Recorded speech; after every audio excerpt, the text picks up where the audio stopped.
Bonjour à tous et bienvenue dans cette nouvelle vidéo où aujourd'hui on va parler de la Snapmaker 2.0, c'est-à-dire une machine qui va vous permettre de faire des impressions 3D, des gravures au laser ou des découpes à la fraiseuse. Donc vous l'aurez compris, il s'agit d'une machine 3 en 1, elle est très intéressante, d'autant plus qu'elle est une des seules sur le marché à proposer ce type d'outil. Une 3 en 1 comme ça, il n'y en a pas beaucoup actuellement, donc je suis totalement ravie de pouvoir vous en parler pour la première fois sur la chaîne. On va donc la tester, je vais vous montrer un petit peu comment ça fonctionne, ce que j'ai pu réaliser avec. Je vous ferai une petite conclusion avec mes points positifs et mes points négatifs en fin de vidéo. Et avant de commencer, je précise qu'elle m'a été envoyée par le fabricant. Bref, petite introduction rapide mais efficace, je vous propose qu'on démarre tout de suite.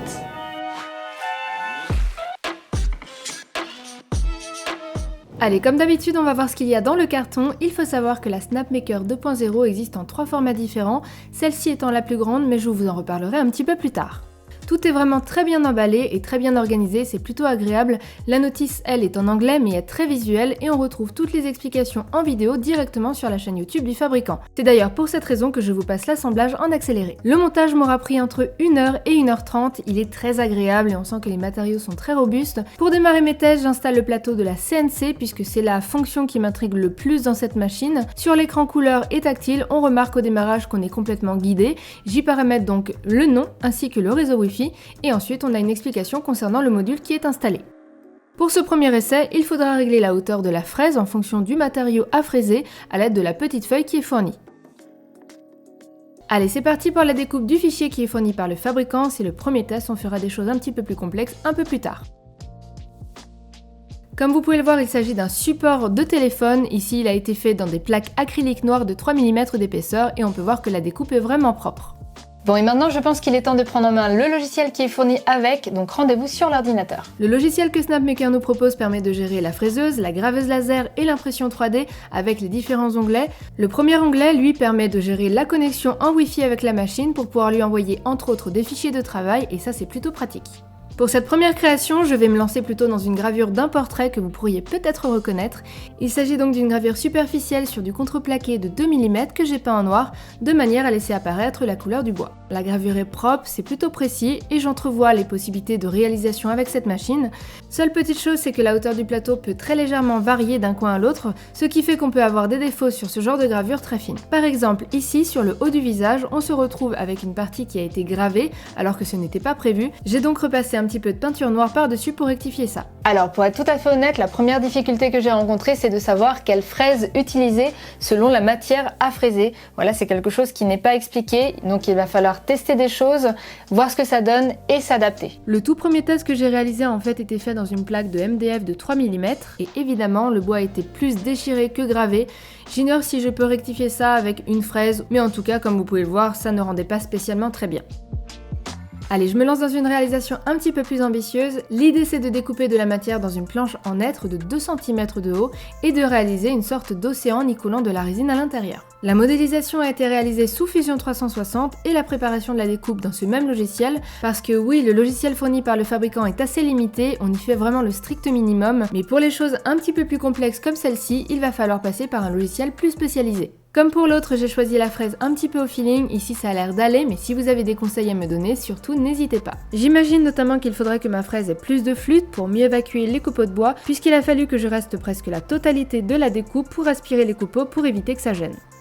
Après environ 1h30 de travail, je me rends compte que j'ai mal calculé la hauteur de la découpe. Je fais donc un petit passage à la scie à bande, puis à la ponceuse électrique pour égaliser un petit peu tout ça. Puis ensuite, manuellement, je vais enlever tous les copeaux de manière à rendre le tout le plus lisse possible. Le résultat est plus que satisfaisant et franchement je m'attendais pas à ça. J'imprime une forme de tortue de mer que je colle au fond de la sculpture et je prépare de la résine époxy en bicomposant avec 2 gouttes de colorant bleu que je vais couler jusqu'à ras-bord.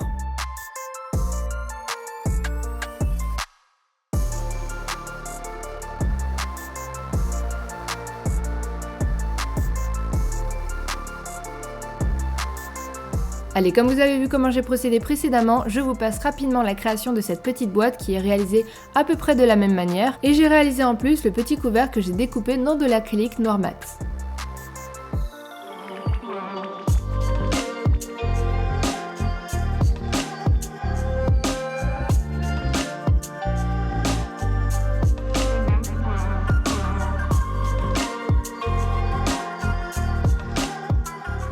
Je sais pas ce que vous en pensez vous, mais je trouve que les réalisations sont vraiment très chouettes. On a de vrais objets en bois dans les mains.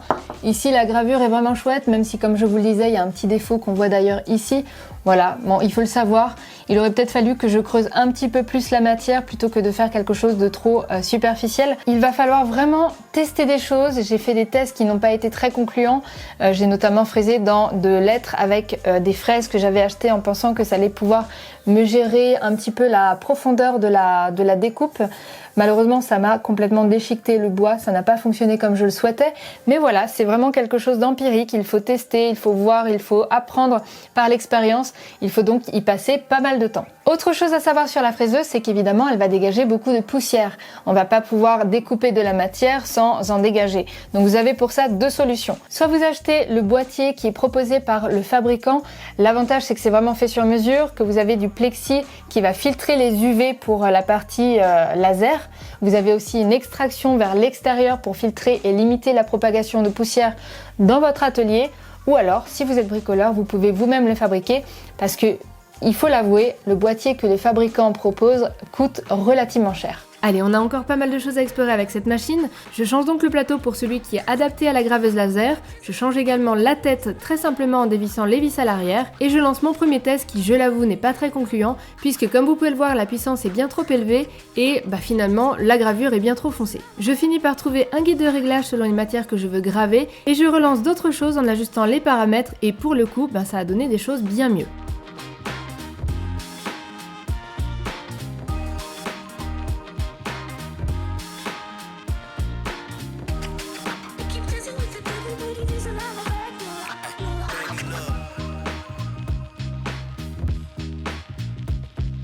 La qualité de la gravure laser est sans surprise de très bonne qualité. Vous pouvez voir qu'on peut réaliser des trucs vraiment très chouettes. Ici sur cette partie en liège que je vais d'ailleurs accrocher dans le labo, on a personnalisé quelque chose pour le rendre un petit peu plus à son image entre guillemets. Par contre, je dois quand même vous préciser que celle-ci, la gravure avec Rick et Morty, je ne savais pas en le lançant, mais elle a mis à peu près 17 heures pour se terminer. Ce qui est vraiment beaucoup trop, je m'attendais pas du tout à ça. Et en fait, le problème, c'est que j'ai simplement paramétré l'image pour avoir une bonne qualité, mais le logiciel, ou en tout cas, moi je l'ai pas trouvé, mais ne m'a pas indiqué de combien de temps ça allait durer. Et du coup, je l'ai lancé en me disant, au pire, ça durera, allez, 4-5 heures. Eh bien non, en fait, je me suis retrouvée avec 17 heures. Autre chose à dire sur la fonction laser, c'est qu'on va plutôt s'en servir pour graver la matière et pas vraiment pour découper. Pourquoi ? Parce que pour découper la matière, il va falloir un laser très puissant. Ici, on est sur un laser à diode, c'est-à-dire qu'on est vraiment limité sur la découpe que on va vouloir faire. On va pouvoir découper du bois extrêmement fin, des matières très tendres comme du carton ou du papier par exemple, mais ne vous attendez pas à vous en servir pour découper des choses comme par exemple du plexi. Ça ne marchera pas, ou du MDF un petit peu plus épais de 2 ou 3 mm. Voilà, n'y comptez pas. Voyez plutôt le laser comme un outil qui va permettre de graver. Allez, on enchaîne sur la troisième partie avec le test de l'imprimante 3D. Comme pour les autres, on change le plateau ainsi que la tête et au démarrage, on nous guide pour le réglage de la buse qui est pour le coup extrêmement simple et surtout très rapide. Et c'est parti pour quelques impressions.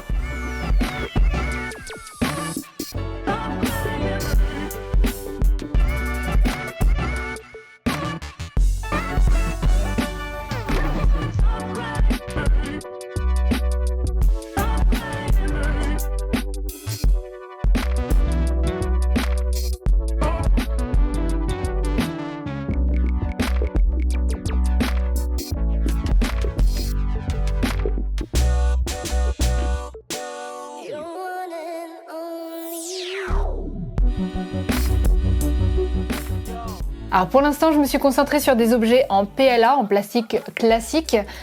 Et maintenant, on va voir un petit peu ce que ça peut donner avec du filament flexible, car il faut savoir que cette imprimante est en direct drive. C'est-à-dire que le moteur d'entraînement du filament est juste avant la buse, ce qui va permettre de faire des objets avec du filament très flexible, et ça c'est bien. J'ai donc lancé une impression d'un objet que j'avais réalisé il y a très longtemps d'ici, et que j'utilise encore beaucoup aujourd'hui. Et c'est parti, on va voir ce que ça donne.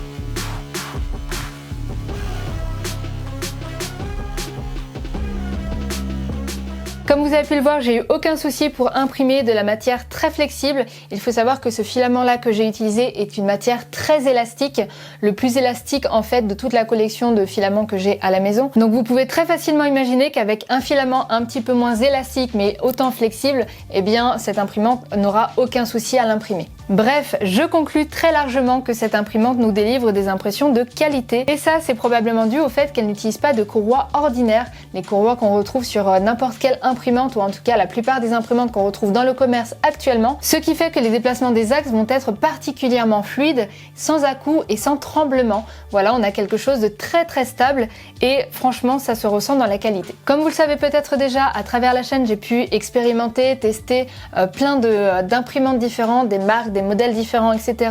J'ai donc pu acquérir un peu d'expérience dans ce domaine-là et je peux vous dire que la Snapmaker 2.0 maîtrise vraiment bien ce sujet. On a un plateau magnétique, on a un auto-leveling, on a également le réglage de la buse qui se fait très simplement et très vite. On a également le moteur en direct drive qui, comme je vous le disais, nous permettra d'imprimer des filaments flexibles parce qu'il faut le savoir, mais actuellement sur le marché, il y a encore très peu d'imprimantes en direct drive qui ont la possibilité d'imprimer du filament flexible. Donc voilà, c'est plein de points positifs et évidemment, ce qu'on demande le plus d'une imprimante 3D, c'est sa qualité d'impression qui est ici clairement au rendez-vous. J'ai un petit peu moins d'expérience dans le domaine de la fraiseuse et de la gravure laser, mais en tout cas, de ce que j'ai pu voir avec mon expérience, c'est que ce sont des fonctionnalités qui sont très intéressantes, qui m'ont permis de faire des choses que je ne pouvais pas faire avec d'autres choses que j'ai reçues depuis l'ouverture de la chaîne.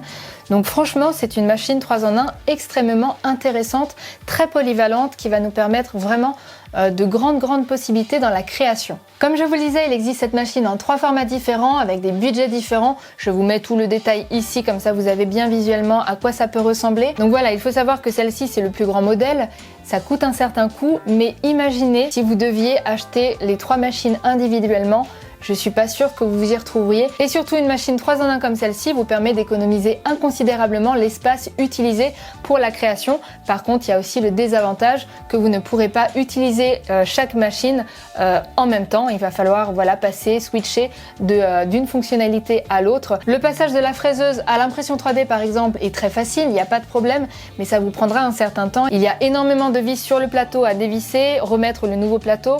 Il va falloir faire un petit ajustement qui est guidé complètement par la machine au démarrage. Il va détecter que vous avez mis par exemple le module de la CNC, donc il va vous guider dans cette étape-là. Mais voilà, il faut prévoir, il faut prendre en compte qu'il va falloir du temps entre chaque passage d'une fonctionnalité à l'autre. Alors concernant l'espace, je regrette par contre un tout petit peu que le bloc d'alimentation soit à côté. Je pense que ça aurait été plus intéressant qu'il soit intégré à la machine, par exemple sous le plateau, ce genre de choses. Donc voilà, elle prend de la place, elle est encombrante, elle est là. Il faudra donc bricoler peut-être un petit coffrage pour surélever la machine et glisser à l'intérieur les quelques outils, par exemple les plateaux, les modules et l'alimentation en même temps pour gagner un petit peu plus de place. Ensuite, je vais vous parler de la conception, de la qualité, la robustesse de la machine et ici elle est clairement au rendez-vous. Les profilés sont en aluminium, on sent vraiment que c'est robuste, qu'on a vraiment de la qualité dans les mains. Ce point-là aussi est complètement validé par la Snapmaker 2.0. Autre chose concernant la conception, c'est les axes. On n'a pas de courroie, comme je vous le disais, on n'a pas non plus de tiges filetées. Et donc, quand on va utiliser la fraiseuse, on va pouvoir mettre de la poussière partout, sur les axes, etc.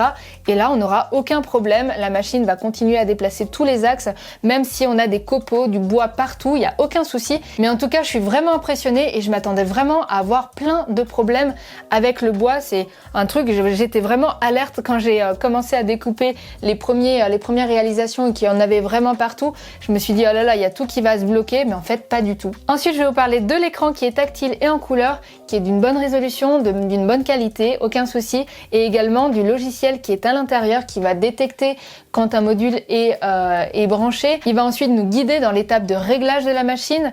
Donc voilà, c'est vraiment très confortable. On va également avoir une connexion en Wi-Fi de manière manière à tout gérer à distance, comme ça on n'est pas obligé d'avoir un fil connecté à l'ordinateur et donc la machine à côté. Voilà, vous n'avez peut-être pas forcément l'ordinateur dans un espace où vous pouvez mettre des copeaux de bois partout par exemple. Donc voilà, ça aussi c'est hyper bien pensé et vraiment très appréciable. Ensuite je vais vous parler du manuel qui est fourni. Vous voyez, il est assez épais. En fait, il est très bien fourni, plein d'images. Il est tout en anglais, mais franchement, si vous maîtrisez pas l'anglais, vous pourrez simplement regarder les images. Ça suffira très largement. Et en plus, il faut savoir qu'ils ont une chaîne YouTube avec des vidéos pour vous expliquer absolument tout pas à pas. Voilà, donc en gros, on n'est vraiment pas perdu lors de l'utilisation de chacun des modules parce que bah oui, il y a 3 choses à découvrir. Il y a l'impression 3D, la fraiseuse, la graveuse laser. C'est des choses qu'on n'a pas forcément l'habitude. Il y a beaucoup de choses à assimiler. Et ben pour le coup, ils ont fait ça bien. Comme je vous le disais, on a 4 onglets, c'est-à-dire 3 pour gérer chacun des modules et 1 pour gérer la connectivité en Wi-Fi de la machine et la gérer à distance. Ce dernier est très bien, il répond complètement à nos besoins. On se connecte, on envoie le fichier, etc. Il n'y a aucun souci. Mais par contre, pour la génération des fichiers selon les modules, eh bien moi j'ai trouvé que c'était assez limité. Du coup, j'ai préféré utiliser des logiciels externes, c'est-à-dire pour la fraiseuse, j'ai utilisé Fusion 360. Pour l'impression 3D, j'ai utilisé Simplify 3D que j'utilise très souvent. Il n'y a finalement que pour la graveuse laser que j'ai utilisé leur logiciel, puisque pour graver des dessins comme je l'ai fait ici, il n'y a pas besoin de fonctionnalités extraordinaires. Leur logiciel m'a donc suffi, mais comme je vous le disais, voilà, j'aurais aimé un petit peu plus de fonctionnalités, et notamment l'estimation de temps, puisque ici, je ne m'attendais pas forcément à ce que ça me prenne 17 heures. Et enfin, dernier point à savoir, c'est que c'est une machine relativement bruyante, c'est-à-dire que le déplacement est bruyant. On a également les modules qui peuvent l'être, comme par exemple la fraiseuse, hein. Si vous découpez dans de la matière comme du bois, vous attendez pas à quelque chose de silencieux, mais il faut savoir que l'impression 3D, elle aussi, est un petit peu bruyante, et si vous comptez par exemple travailler à côté, ce sera pas forcément quelque chose de très agréable. Voilà, en tout cas pour moi c'est un bilan complètement positif, je suis ravie de l'avoir dans le labo, c'est une machine super. Je vais pouvoir me débarrasser d'une graveuse laser que j'ai, d'une petite CNC 2038 que j'ai, puisque je compte totalement remplacer ces 2 machines pour celle-ci.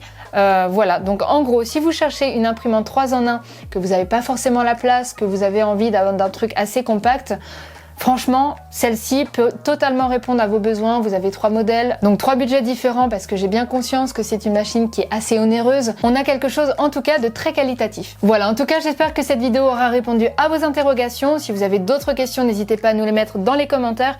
Je ferai mon maximum pour y répondre. Et si vous avez eu l'occasion de tester cette machine, et bien surtout n'hésitez pas à nous faire un retour dans les commentaires également. Ça pourra certainement aider d'autres personnes qui sont à la recherche de la machine idéale pour leur création. En tout cas, merci à tous d'avoir regardé cette vidéo jusqu'au bout. N'hésitez pas à vous abonner à la chaîne en cliquant sur le rond qui s'affiche ici à votre écran et en activant la petite cloche qui vous permettra d'être notifié lorsque je mettrai une nouvelle vidéo en ligne. Et moi, je vous dis à très bientôt dans une prochaine vidéo.